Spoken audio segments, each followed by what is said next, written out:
How y'all doing, everybody? It's me, Crazyfrankie, and I'd like to welcome you to my Week 15 4 key game picks. Before we talk about Week number 15, let's quickly get an update from the AFC and NFC 1 through 7 playoff seedings. Quickly, beginning in the AFC, Chiefs are still the 1 seed, the Bills are still the 2nd seed, the Steelers are still the 3rd seed, the Texans are the 4th seeds, the Ravens still hold on to the 5th seed as a wild card, Chargers are the 6th seed wild card, and the Broncos are still clinging to the 7th seed as the wild card. In the NFC, the current 1 through 7 seeds are the Detroit Lions currently hold the 1 seed, the Philadelphia Eagles currently control the 2nd seed, the Seahawks the 3rd seed, the Buccaneers now move to the 4th seed as they're now in 1st place in the NFC South. The Vikings are still the 5th seed as a wild card, the Packers are the 6th seed as a wild card, and the Washington Commanders still holding on to that last playoff spot as a wild card. Okay, quick thoughts, quick whip around from week number 14. Boy, did Dan Campbell gambled a lot in that game against the Packers last Thursday night. Now, obviously, they went for 4th down about 4 times, and they got 3 out of the 4. Obviously, that one was a killer, was the one near, I think it was near the 30-yard line, their own 30, and they didn't get the 1st down, and the Packers ended up scoring a touchdown, and it looked like it could have been costly. But there was key moments in those 4th downs. You know, obviously, one was a touchdown before the end of the first half. And obviously the big one was near the end of the game, was near the end of regulation, where Jared Goff fell down but still handed it off to Montgomery to get a 1st down well within field goal range, and they ended up melting the clock all the way down, and the Lions ended up winning. I can understand from a fan's perspective. I can understand for a couple things here from a different perspective. This was a game when, luckily for a couple things, it was a regular season game, and the fact that the Lions defense, half of them are on the injured reserve. I mean, I can understand why Dan Campbell had to do it, because the defense was really depleted. They didn't think that even with maybe 40 seconds or something like that, Jordan Love with the ball could bring it downfield, and the Packers have a pretty good kicker themselves. So I can understand why Dan Campbell did it. Obviously, it's a division rivalry game, and they desperately want that number 1 seed. But I wonder if it's going to come back to bite him again in the postseason if he does this again. They learned the hard way in the NFC Championship game last year, and I worry, if you're a Lions fan, that come playoff time, if he's going to try to do this again. He's got a lot of belief in his players, but you got to really think through in the playoffs, because it's one and done. Other than that, that is just major cojones by Dan Campbell in that game. Another word that comes to mind is trolling. The Chiefs are trolling us. Let's be real. They're trolling us. How is it that this team, obviously they were going to win the AFC West regardless, because really there really wasn't much competition in the division itself. But how they're winning these games is just beyond me a bunch of BS. And obviously this hurt me a lot as a Chargers fan, seeing that game on Sunday night, where their kicker, did not kick the ball in the landing zone, and it ended up costing them into the 40-yard line, and we knew the Chiefs basically won the game right there. When I think about this right now, we look at the Chiefs as we think they're vulnerable, but yet somehow the opposition, their opponents, shoot themselves in the foot. And I mean literally shooting themselves in the foot. They basically screw themselves rather than taking the opportunity of going in for the jugular and beating the Chiefs. The Chiefs currently right now hold the number 1 seed, and the fact that the Bills losing to the Rams really hurts the Bills' hopes of capturing that number 1 seed now, because now the Chiefs have a 2-game edge for that number 1 seed in the AFC, and now the Bills have really hurt themselves now, and especially they got the Lions coming up on Sunday, which is one of the key games I will get into. And it's really boiling it down for a lot of playoff positioning now for a lot of teams. And really right now, it's tough to say getting into the home stretch right now, as we're nearing the end of the regular season. We're 3 weeks left in the regular season, where there's only three games left in the regular season as we head into week number 15. All right, everybody, let's get into week 15. All right, there's a lot of key games here, and it's hard to muster up 4 because a lot of these games I wrote down as possible games I should talk about. It was hard because I really wanted to get them through, but I think these games, for some reason, I feel are the most important of the week. All right, let's begin with key game number 1, and it's the NFC West. Let's begin with the Thursday night game, the Rams against the 49ers. 49ers are a slight 1.5-point favorite, and it would not surprise me if this goes to 1. Now, Matthew Stafford was 23 of 30, 320 yards, 2 touchdowns, no interceptions, and a major upset last week against the Bills. They really took it to the Bills, even though the Bills did almost come back. But obviously, it wasn't enough for them to beat the Rams. The Rams got pretty lucky in that game that a lot of things went their way. Now, the 49ers destroyed the Bears, but then again, the Bears are awful this year. Purdy was 20 of 25, 325 yards, 2 touchdowns, and no interceptions. Couple things that boils down for this game here. Both teams really don't have a running game at all. And it really hurts the 49ers not having Mason and McCaffrey. McCaffrey's out for the season. He's not coming back. Now you have a running game that has a lot of question marks. Obviously, this game is going to I think it's going to boil down to which team basically can run the ball more effectively in this game. And I think a lot of it deals with what happens in the passing game, too. Now, the Rams have been fortunate that Cooper Kupp is slowly starting to get back to form, but Nakua has been really the story here. And I think that Cooper Kupp might need a big game here now because knowing the 49ers defense, they're going to try to double Nakua for sure, double team him for sure. So I think it boils down to the point, can Matthew Stafford get the passing game going and really maybe give it to Cooper Kupp or maybe some other players that can muster up any sort of passing yardage to not have to worry about them double teaming Nakua, because let's be real, they're going to double team him no matter what, and he's going to be the story in that. It's going to be one of the stories in that game. But then I also wonder about who else but Brock Purdy's going to throw it to other than maybe Deebo Samuel and maybe if you're lucky George Kittle. Obviously Kittle's still dealing with some injuries that's still bothering him right now, but he also has to come up big in this game. This is a huge game, really more for the 49ers than it is for the Rams. The 49ers, this is an elimination game. I'm calling it right now. This is really an elimination game for them. Because if they lose here, it's going to be hard for them. Given the remaining schedule, it's going to be hard for them to win. To get a playoff spot. Because the way it's looking right now, they can only get in through the wild card. And that last playoff spot is going to be really up for grabs now, the way it's looking. Who do I like in this game? Oof. This is really a 50-50 toss-up in this game. Hard to pick a winner in this one here because the 49ers are going to be playing like a really desperate team. They need this game more than the Rams do. The Rams have already beaten them in the first meeting earlier in the season in a game that they should have lost to the 49ers.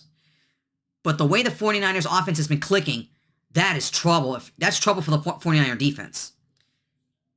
I'm picking the Rams in an upset here. I think the Rams beat the 49ers, slightly beat them. It's going to be a very close game for sure. But I just like what the Rams offense has done in the last few games. They are really clicking. And the 49ers defense is going to have to really find a way to stop it. It's going to be a very tight ball game. This will probably be like a 20-17 type of game. Maybe a 17-14 type of game. I don't think it's going to be more than 45 points here. I'm picking the Rams here. I think they'll sweep the 49ers for the first time in a while. The 49ers, they're just dealing with a plethora of injuries that's really affecting this team, and it's going to be hard to overcome. I think the Rams are slightly better. I think they'll get the victory over the 49ers here. I like the Rams at plus 1.5 here. I'm picking the Rams over the 49ers. All right, key game number 2. It's the Battle of Pennsylvania. In other words, it is the Steelers versus the Eagles. The Eagles are a 5-point favorite. Expect that number to be a little bit lower for sure. Russell Wilson last week was 15 of 26, 158 yards, 2 touchdowns, no interceptions in a big win last week against the Browns. The Eagles was Jalen Hurts 14 of 21, 108 yards, 2 touchdowns, and no interceptions. Now, before we even get to any sort of analysis in this game, how about what's going on with AJ Brown and Jalen Hurts? Obviously, some off the field bickering that went on with AJ Brown. And in other words, there's a little bit of some hardship in terms of him complaining that he's not getting the ball enough. And you look at what the Eagles did last week, they barely escaped the victory over the Carolina Panthers, a Panthers team that's been awful all season. If you're the Pittsburgh Steelers defense, you got to be licking your chops right here because a lot of teams maybe the Panthers did find some vulnerabilities in that Eagles offense. Now, Saquon Barkley did have a decent running game, a decent day in carries in terms of rushing yardage, but you got to wonder now, knowing the way that TJ Watt and that defense can get to the quarterback. In order to see, look, I really think this is going to be a tight ball game all the way. There is no question. No question this game will be tight. I could see this being, it wouldn't surprise me if this game actually goes into overtime. Key factors here for the Steelers here. Their offense really, really has to click here. They really got to attack the Eagles secondary and really make some big plays. And Pickens has to really calm himself down. And not only that, on the defensive side, Joey Porter Jr. really needs to calm down as well, because obviously they cannot afford any personal foul penalties for unsportsmanlike conduct, because that could really hurt them. Especially the Eagles are no joke, even though despite the bickering that's going on off the field. But if this turmoil continues to be problems for the Eagles here, I like the Steelers in this game, because they got to resolve some issues here. This game's another 50-50 pick. Obviously the Eagles are trying to catch the Lions for the number 1 seed. The Steelers are trying to wrap up the AFC North as well. Who do I like in this football game? I'm going to go with the Steelers. Russell Wilson and that offense is clicking. They're running the ball. Their running game still needs a little bit of some work. But if Russell Wilson and that offense can really can attack the Eagles secondary, I like the Steelers in this game. The Eagles defense has to come up big in this game in order to really cause some sort of pass disruption on Russell Wilson. Because I guarantee you that TJ Watt and that defense is going to get to Jalen Hurts. And you got to wonder how effective their tush push is going to be in that situation. I expect this game to be pretty close. But I'm going to go with the Steelers +5 on this one here. I think the Steelers offense, this football team, is another one that's having a lot of BS in them. I don't want to say the full bad word because I try to keep this clean on my channel here, but the full BS, just like the Chiefs. They're just finding ways to win. And if that Pittsburgh defense gets to Jalen Hurts, I like the Steelers in this game. I'm going to pick the Steelers. It's going to be a very close game. This is not a sure pick. But I'm going to go with the Steelers +5, Steelers over the Eagles. Key game number 3, the Sunday night game, Packers versus Seahawks. The Packers are 2.5-point favorite, and that will probably stay at 2.5. Jordan Love went 12 of 20 last week against the Lions, 206 yards, 1 touchdown, and no interceptions. Geno Smith in a big victory last week over the Cardinals, 24 of 30, 233 yards, 1 touchdown, and no interceptions. My questions in this football game for the Seahawks here. Can Geno Smith attack that secondary of the Packers? Because their safeties have done a fantastic job of disrupting passes, even though they really actually, they didn't really do much last week against the Lions. Give the Lions offense some credit there. They were able to attack their secondary. And that could be a problem. That could be a problem for the Packers down the stretch if they're finding some weaknesses in the secondary. If the Packers have weaknesses in the secondary, I should say. And if the Seahawks will expose it. But obviously one big factor is Jacobs. Jacobs has been running the ball very effectively. That offensive line has done a fantastic job of making sure he gets open. And that running game is going to be crucial in this game against the Seahawks. Now, the Seahawks defense has played very well in the last few games. And they've really held opponents to, in total, about 28 points. So that's pretty good in the last 3 games. And the way they did a number on Kyler Murray in that game last week against the Cardinals, I wouldn't be surprised if the Seahawks defense gets to Jordan Love. Another toss-up here, obviously, for the Seahawks need this game probably more than the Packers do. The Packers are still in pretty good shape in terms of playoff positioning, and they own a tiebreaker over the Rams as well. But but for the Seahawks here, they're trying to hold on to the division here because they know the Rams are right behind them, and they're probably the only team that could probably fight now for the division, given that the Cardinals lost twice already now to the Seahawks. So now that puts them in deep trouble in any hope of winning the division, let alone that they can get a playoff spot. I think it boils down to who makes big plays in this football game here, and the Green Bay Packers have in the last 10 years have been awful in Seattle. They just have trouble winning in Seattle. They've only had one win in probably maybe 10 years, ever since the Russell Wilson days. The Green Bay Packers, even though despite having a good team, have always had trouble winning in Seattle. And this is where the home field advantage needs to be effective in this game for the Seahawks to win. And I like that. I like where the Seahawks are going right now here. They're starting to finally get on the groove. Obviously, they do have some injuries. But I'm going with the Seahawks. I think the Seahawks at +2.5 will find a way to beat the Packers here. If the Seahawks can expose that secondary of the Packers defense, this could be a hard game for the Packers to win here. Even though the Packers technically have the better offense, but still. If the Seahawks defense can find a way to disrupt any sort of passing game that Jordan Love might have, this could tip towards Seattle in this game. And I'm going to pick the Seahawks. I think the Seahawks are going to win in an upset here. I'm going to pick the Seahawks in this game against the Packers. I think they get the win and the upset in this one here. It's going to be a tough pick. This game's tough to pick. And finally, key game number 4, the Bills versus the Lions. The Lions are a slight 1.5-point favorite and expect that number to go down to 1. Josh Allen last week, and he really played his heart out last week against the Rams, and obviously there was clock management issues going with Sean McDermott and all that. That's another issue that the Bills better fix, and they better fix fast. Josh Allen was 22 of 37, 342 yards, 3 touchdowns, no interceptions, while Jared Goff went 32 of 41, 283 yards, 3 touchdowns, but he also had 1 interception.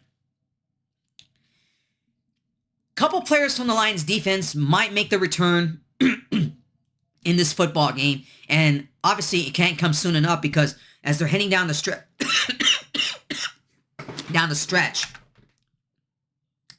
and they know the Lions really need their defense because they know full well that showdown with the Vikings at the end of the season is probably going to determine the division in the NFC North division. Now for the Bills, their chances of them getting the number 1 seed took a big hit last week against the Rams, and now you're going up against a high-powered Lions offense. It is a very tough football game to pick here. I don't know if this could be a Super Bowl preview, but I would love to see both these teams in the Super Bowl. That's my personal pick. I really hope that happens, but I don't know. I think it boils down to where Josh Allen can he really get that offense back on track, because they struggled a lot against the Rams in the first half of that game. It took until the second half to really get things going for them. And can the Lions defense find a way to stop that offense of the Bills? That's a lot of key factors in this game. The Bills' offense is a bit better than the Packers' offense is. And I think this is going to be a much tougher game for the Lions in this one here. I'm going to pick the Bills in this one here. I'm going to take the Bills at plus 1.5. I just think that the Bills' offense, the way they're more clicked, they're more intact, I think it's going to be a problem for the Lions' defense all game long, even if they get some players back from injured reserve in this football game. And they're only going to get maybe 2 players back, but obviously they need their whole defensive line back, because if the Lions had their defensive line, I could probably say I would give them a much better chance to win. But the injuries are still going to be a factor in this game. I like the Bills in this one here. I think the Bills barely beat the Lions here. It's going to be a very tight ball game here. It's going to be a good one in Detroit. I like this football game here. I can't wait to see this game on Sunday. I'm going to pick the Bills here. I think the Bills will beat the Lions here in a little upset here. I'm going to take the Bills plus 1.5. All right, everybody. Please check the description below for all of my week number 15 picks. My video is already long as it is. And I'll talk to you guys next week when I make my picks for week number 16. Take care, everybody, and enjoy your football weekend.